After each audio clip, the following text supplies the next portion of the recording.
नमस्कार, मैं हूं आपके साथ अलीम अतहर। जमीन घोटाले के मनी लॉन्ड्रिंग मामले में घिरे झारखंड के मुख्यमंत्री हेमंत सोरेन आज दोपहर रांची पहुंचे। 29 जनवरी को मुख्यमंत्री दिल्ली में थे, जहां से रांची पहुंचकर सबसे पहले उन्होंने गठबंधन दल के विधायकों के साथ मीटिंग की। इस बैठक में सीएम की पत्नी कल्पना सोरेन भी मौजूद रहीं। बता दें कि कल ईडी की टीम हेमंत सोरेन के दिल्ली आवास पर पहुंची थी, तब सीएम वहां नहीं मिले थे।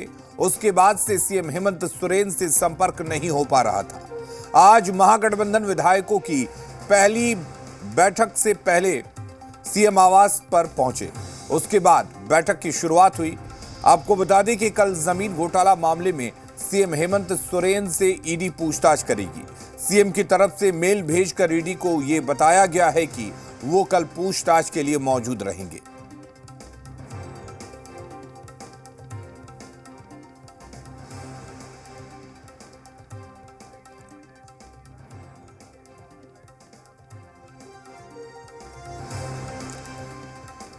तो आज सीएम हेमंत सोरेन अपने आवास पहुंचे और उन्होंने विधायकों के साथ बैठक की। दिल्ली से 48 घंटे के बाद मुख्यमंत्री पहुंचे। कल दिल्ली में पूरे दिन गहमागहमी रही। ईडी की टीम दिल्ली में उनको तलाश करती रही, लेकिन मुख्यमंत्री नहीं पहुंचे। इसके बाद पता नहीं चल पाया कि आखिर मुख्यमंत्री हैं कहां। लेकिन आज अचानक दोपहर मुख्यमंत्री अपने आवास पर पहुंचे और विधायकों के साथ बैठक की। इस बैठक में उनकी पत्नी कल्पना सोरेन भी मौजूद रहीं।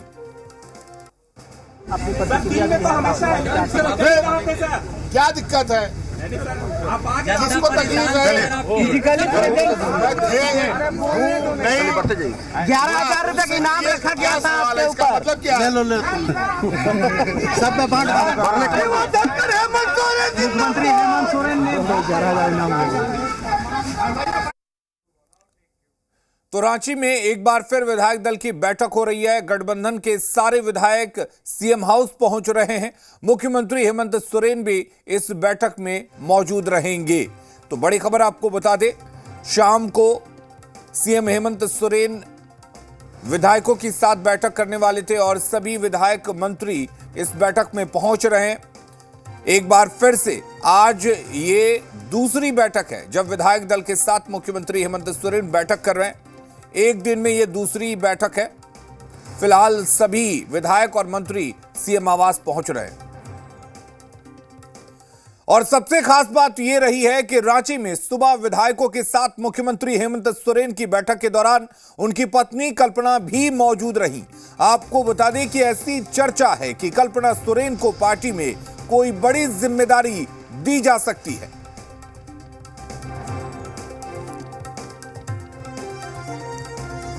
तो पार्टी में क्या कुछ भूमिका होगी कल्पना सोरेन को लेकर, यह चर्चा हो चली है।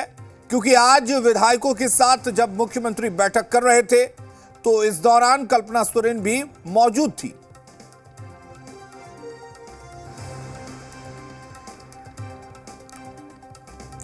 और धीरज हमारे साथ जुड़े हुए हैं रांची से। धीरज, आज के दिन ये दूसरी बैठक जब विधायकों के साथ मंत्रियों के साथ मुख्यमंत्री बैठक कर रहे हैं, एक दिन में दो बार ये बैठक, क्या मायने निकाले जाएं? क्या वाकई कल ईडी की पूछताछ से पहले हेमंत सोरेन हर तरह की तैयारी कर लेना चाहते हैं?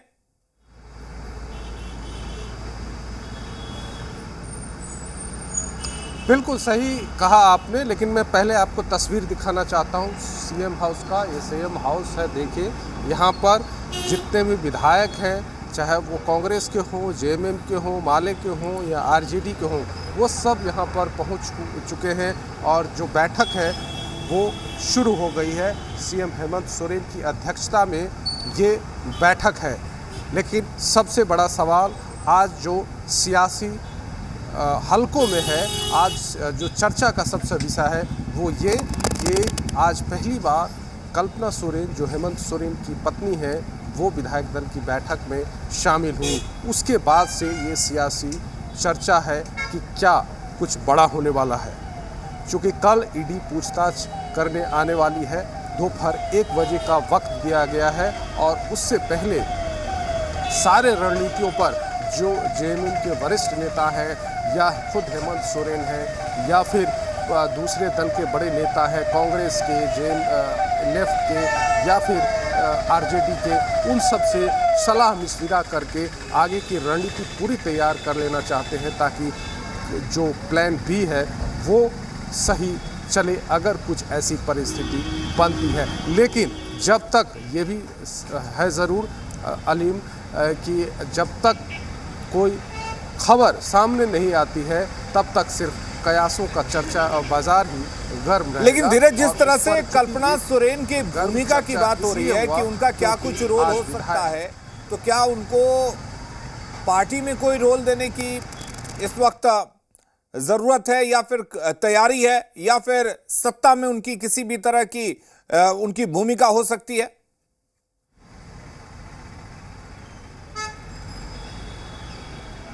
वो हर परिस्थिति के लिए तैयार किया जा रहा है रणनीति, और उसी रणनीति मैं ये ज़रूर कह सकता हूँ कि उसी रणनीति को लेकर के ये जो बैठक है वो इसी रणनीति के तहत हो रही है और बातचीत हो रही है उसको लेकर के। लेकिन जब तक कुछ खबरें नहीं आती हैं कुछ इस तरह के, तब तक इसको कयास ही माना जाएगा, और कयास को बल तब मिला जब वो खुद सीएम की बैठक में, विधायकों की बैठक में मौजूद रहीं। इसलिए चर्चा गर्म है, सब चारों तरफ राजनीतिक माहौल गर्म है, तो उसको इंतज़ार करना पड़ेगा और जब तक कुछ ना कुछ खबरें ना आ जाए उस पर। लेकिन यह है कि कल ईडी आ रही है, यहाँ पर ईडी के अधिकारी आएंगे, उनसे पूछताछ करेंगे, आगे की परिस्थितियों पर उसकी बात होगी। जी, लेकिन एक भी बात बताऊं कि यहाँ डीजीपी भी आए, महाधिवक्ता भी यहाँ पर पहुँचे हुए हैं। यानी कि कानूनी मसलों पर भी बातचीत चल रही है। यह भी माना जाए कि क्या कुछ कानूनी दांवपेच हो सकते हैं, किस तरह के कानूनी पचड़े हो सकते हैं, या फिर किस तरह से कोई कानूनी अड़चन ना आए अगर कुछ जेएमएम और जो कांग्रेस की रणनीति है इसमें किसी भी तरह की कोई कानूनी अड़चन ना आए। इन तमाम चीजों पर बातचीत चल रही है, मंथन चल रहा है।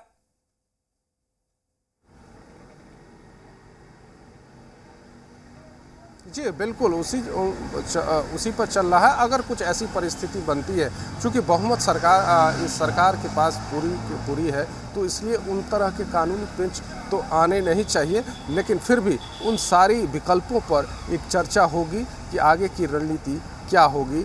और डिनर, मुझे लगता है कि ये भी कहा गया है कि विधायकों की मीटिंग के बाद डिनर भी है, उसके बाद फिर डिनर करके यहाँ से जाएंगे विधायक लोग, लेकिन कुछ बात छन के आएगी तभी आगे की रणनीति का खुलासा हो पाएगा कि आखिर क्या हुआ है और क्या रणनीति। लेकिन चूँकि एक सीएम है और इस तरह के ईडी के अधिकारी पूछताछ करने के लिए आ रहे हैं, तो स्वाभाविक है कहीं ना कहीं तनाव में भी होंगे, इसीलिए एक बैठक कर रहे हैं सबके साथ और बातचीत कर रहे हैं। स्वाभाविक है, राज्य के मुखिया हैं इतने बड़े, और उनके जो पिछले 48 घंटे से जो खबरें आ रही थी उसको लेकर कहीं ना कहीं एक तनाव तो होता ही। और सबसे बड़ी बात कि हेमंत सोरेन ने वो एक जो बड़ा बयान दिया कि मैं रहूं या ना रहूं, वो एक बहुत बड़ा बयान है और उसके मायने निकाले जा रहे हैं। पहला मायने कल्पना सोरेन जब बैठक में थी तब, दूसरा ये बयान, और तीसरा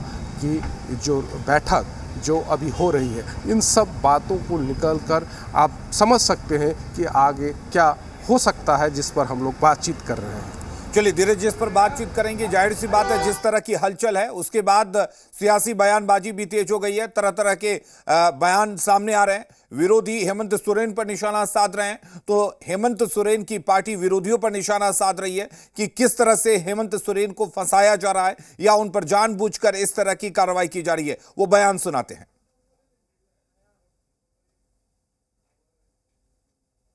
माननीय मुख्यमंत्री अपने कुछ निजी काम से शनिवार को दिल्ली गए और काम के पश्चात वो दिल्ली से लौट आए। माननीय मुख्यमंत्री केवल एक व्यक्ति नहीं, एक संस्थान है। वो इस स्टेट का एक बहुत प्राइम इंस्टीट्यूशन है। उस संस्थान के बारे में उस व्यक्ति के बारे में भारतीय जनता पार्टी द्वारा जिस प्रकार के वक्तव्य दिए गए वो पूरी तरह सीआरपीसी की धारा 499 के शर्तों पर लागू होती है। उनसे अब जनता कैसे भरोसा करेंगे? नौजवान क्या भरोसा आप करेंगे? जिस राज्य के जो मुख्यमंत्री ईडी से डर के मारे भागते फिरे, सीबीआई से डर के मारे भागते फिरे, छुप करके दिल्ली से भाग करके रांची आ जाए, तो आप समझ सकते हो कि इस राज्य के कहां चला जा रहा है और उससे इस राज्य की जनता को सुरक्षा कैसे मिल सकती है। ये तो लगता है कि अपराधियों के एक गिरोह को इन्होंने खड़ा कर रखा है। भारतीय जनता पार्टी चाहे वो कितनों किला बना ले, भारतीय जनता पार्टी इसको छोड़ेगी नहीं। हम सब लोग इसको आंदोलन करके और उनकी जहां असली जगह है वहां पहुंचा करके हम सब लोग विश्राम करेंगे। और इस बीच आपको बता दें कि झारखंड विधानसभा का बजट सत्र 9 फरवरी को बुलाया गया है, जो 29 फरवरी तक चलेगा। झारखंड विधानसभा के बजट सत्र में कुल 14 कार्य दिवस होंगे। 12 फरवरी को सदन के पटल पर तृतीय अनुपूरक बजट रखा जाएगा। इसे लेकर अधिसूचना जारी कर दी गई है और सभी सदस्यों को सूचित करने के निर्देश दिए गए हैं।